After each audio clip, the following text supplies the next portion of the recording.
Hi guys, this is me again, Mariel. So today, tuturuan ko kayo paano ba maglagay ng filter sa ating cellphone na Samsung Galaxy A55. So, panoorin nyo ito guys.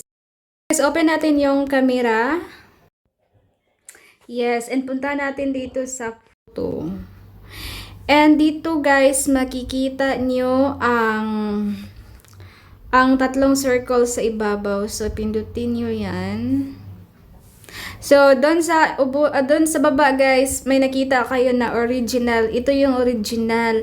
Tapos dito naman sa kabila guys, may mga filtered na yan kung anong gusto niyo. So, maglagay na lang kayo kung gusto niyo masyadong maputi or something ano. So, doon yung makikita guys. Ako nag-a-add ako ng pictures kasi gusto ko gusto ko lang eh.